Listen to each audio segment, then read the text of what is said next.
kind of thing. So anyway, we did a lot of brainstorming, a lot of thought of what we wanted to do, and we wanted to run a quality event. We wanted to share our passion for the sport, and we wanted to include the family. So we spent 2 years doing research. In 2011, June of 2011, we established our articles of incorporation, our bylaws, and got our 501c3.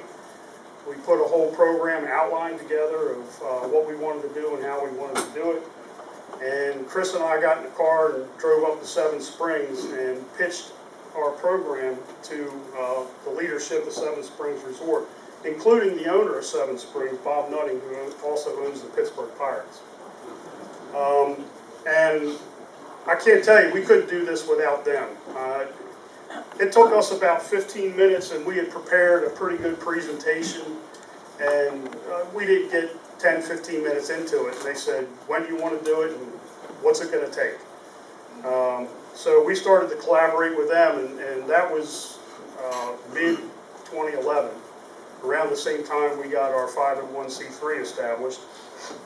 So we had several meetings with them afterwards to put together an outline of our program in more detail, and got a commitment from them that they would host our first event, which ended up being in February of 2012. The first year we hosted 9 families. And Seven Springs only had committed to 1 year at that point. And they put up in-kind donations that we think are valued over $50,000 a year for what they sponsor. They basically provide lodging for all the Warrior families. They provide lift tickets. They provide rental equipment.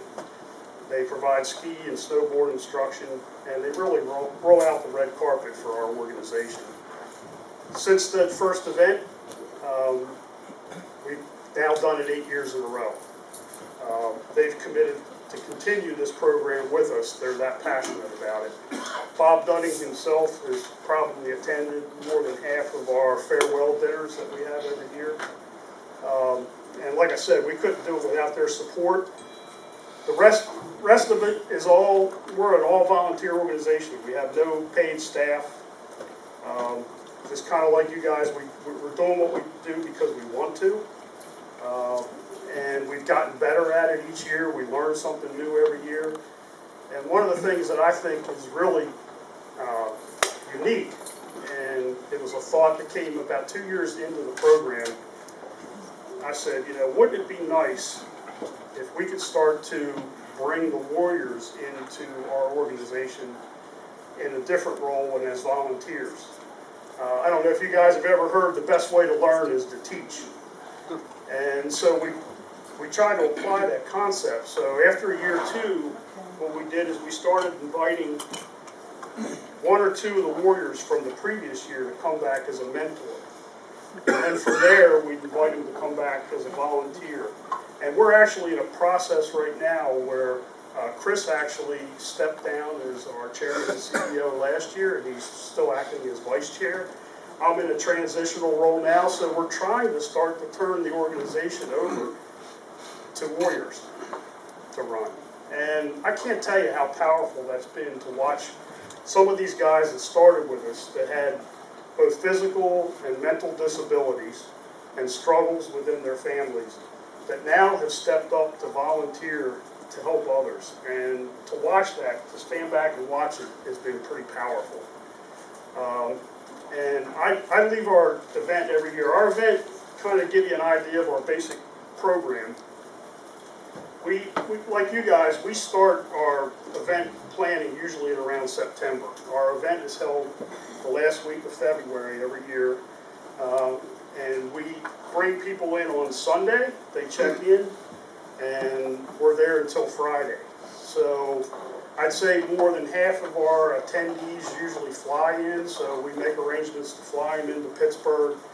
We have a bus that picks them up and transports them to Seven Springs. We have sponsors for every family that once we select the families, they contact them and they kind of walk them through the whole process. They greet them at the lodge. We have volunteers there to gather their baggage, take them to the room. And they literally, not only do they not pay for anything, they don't want for anything that entire week. And a lot of a lot of these families have not only not skied, some of them haven't seen snow. Some of them have never taken a family vacation. So, like I said, to watch that and watch the impact that that has, especially with the kids, is extremely powerful. And I usually leave on our ending day on Friday when I'm driving home. I usually drive home feeling guilty, like I got more out of it than they did, because they really have as much impact on me as I feel that we have had on them. But now, you know, we're going into our 9th year. We invite on average about 12 families.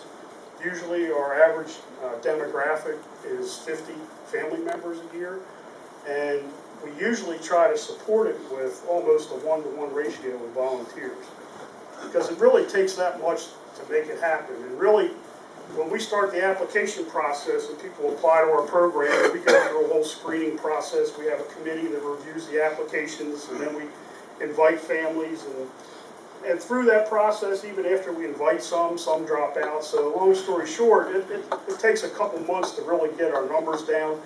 But until they show up at the resort, we haven't met them. We don't know what we're dealing with. So it's a very fluid operation. As much as we've gotten the program down to a science, like I said, until each family shows up, we really don't know what we're dealing with. And the one thing that I explain to all our volunteers at our kickoff volunteer meeting is, as much as I have a very detailed outline of our day-to-day activities, the one thing I can guarantee is nothing's going to go according to plan. That's just the way it happens. But we try to get everybody out on the hill. We have lessons both in the morning and afternoon, Monday through Thursday. We have group dinners every night. We bring in guest speakers.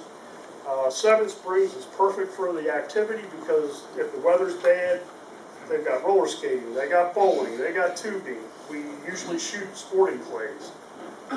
We take a field trip to the Flight 93 Memorial, which is pretty powerful for some of these guys. So anyway, you know, to kind of wrap up the detail part of it, that's kind of what we do. The other thing that we wanted to make sure of is that we ran a quality event. We weren't too interested on quantity. In our early years, some of our members had grandiose ideas that we were going to take this into an every weekend kind of thing, and quite honestly, especially as a volunteer organization, I don't think we'd have been very successful. And the fact that we can do what we do, we have the support of Seven Springs, we have the facilities that Seven Springs offers, and we can do it well, I think has more impact.